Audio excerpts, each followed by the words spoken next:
दोस्तों, बड़ी खबर निकलकर सामने आ रही है।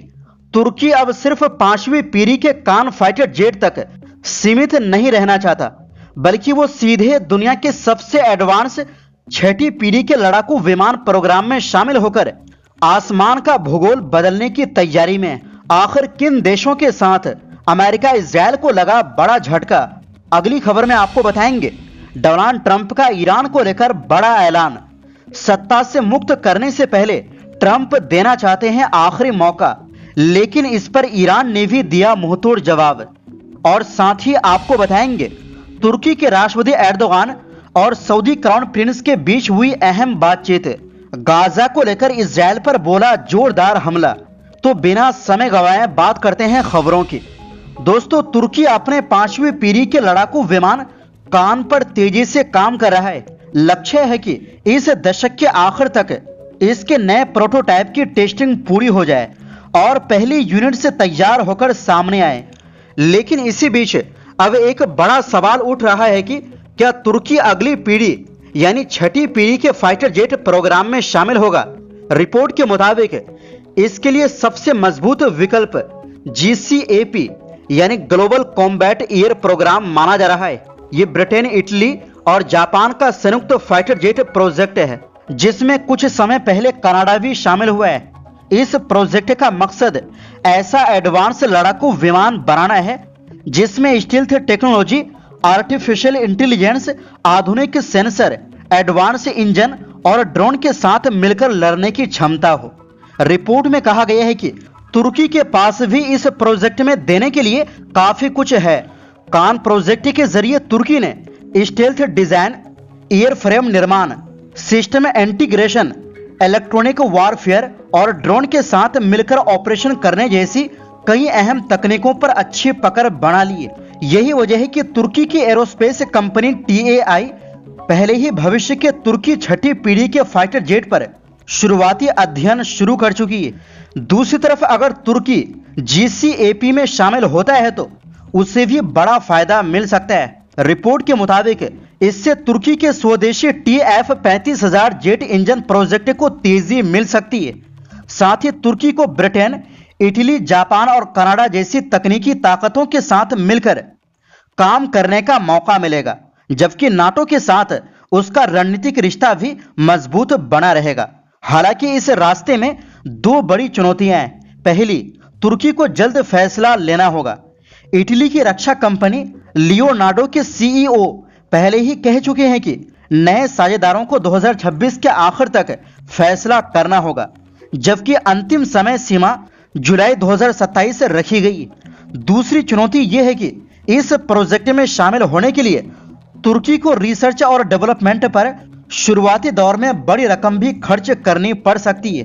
रिपोर्ट में यह भी कहा गया है कि ड्रोन टेक्नोलॉजी तुर्की की सबसे बड़ी ताकत बन सकती है। बाइकर और TAI जैसी कंपनियों के ड्रोन लाखों घंटे की उड़ान का अनुभव हासिल कर चुके हैं। अंका 3, किजिलेल्मा और बैराकतार TB3 जैसे ड्रोन भविष्य में GCAP के मैन्ड अनमैन्ड टीमिंग सिस्टम में अहम भूमिका निभा सकते हैं। अगर किसी वजह से तुर्की GCAP में शामिल नहीं होता तो उसके पास दूसरा विकल्प अपना अलग 6ठी पीढ़ी का फाइटर जेट प्रोग्राम शुरू करना होगा, यानी बिल्कुल जीरो से एक नया प्रोग्राम शुरू करे और उसमें उन देशों को जोड़े जिनके पास फाइटर जेट बनाने का खास तजुर्बा नहीं है, जैसे कि अजरबैजान, पाकिस्तान और सऊदी अरब। हालांकि ये देश टेबल पर अपने कुछ अनोखी ताकतें ला सकते हैं।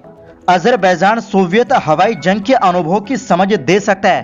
पाकिस्तान, जो चीन का करीबी पार्टनर है, यह आइडिया दे सकता है कि बीजिंग हवाई सुरक्षा के बारे में क्या सोचता है।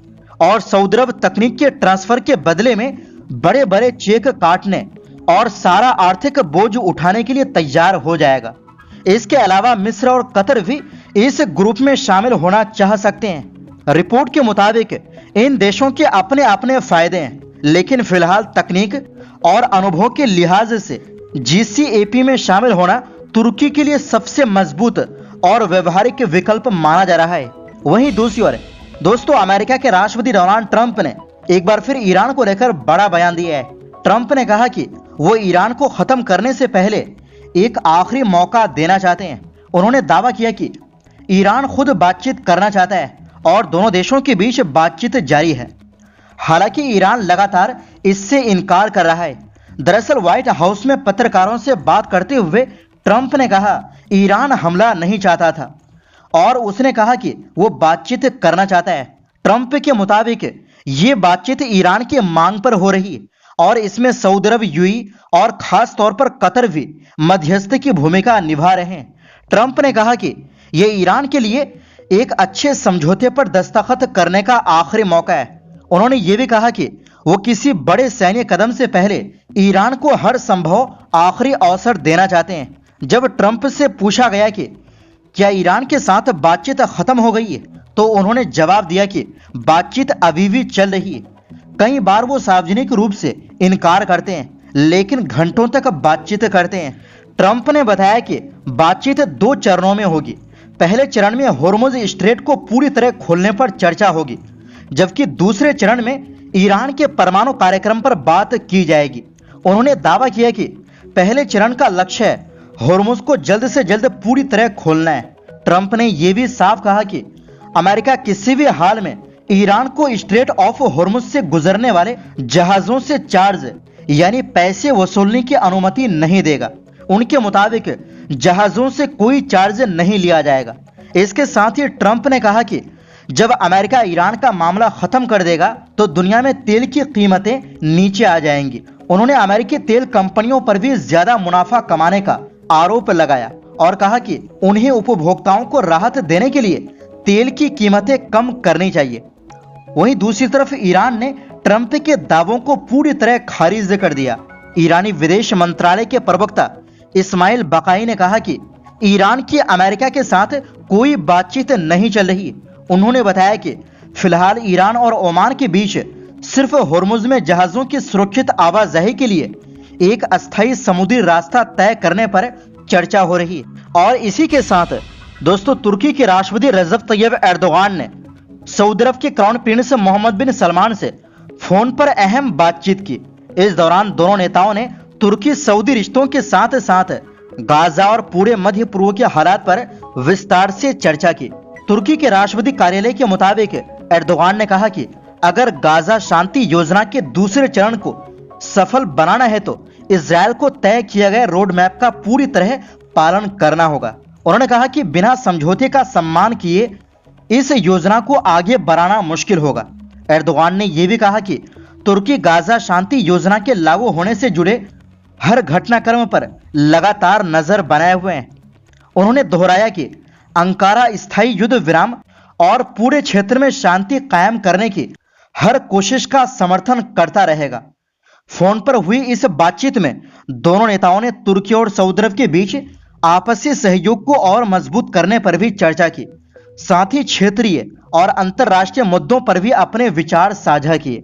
इस दौरान एर्दोगान ने हाल ही में सऊदी अरब को निशाना बनाकर किए गए हमलों पर भी दुख जताया और कहा कि तुर्की क्षेत्र में स्थायी शांति, सुरक्षा और स्थिरता के लिए अपनी कोशिशें जारी रखेगा।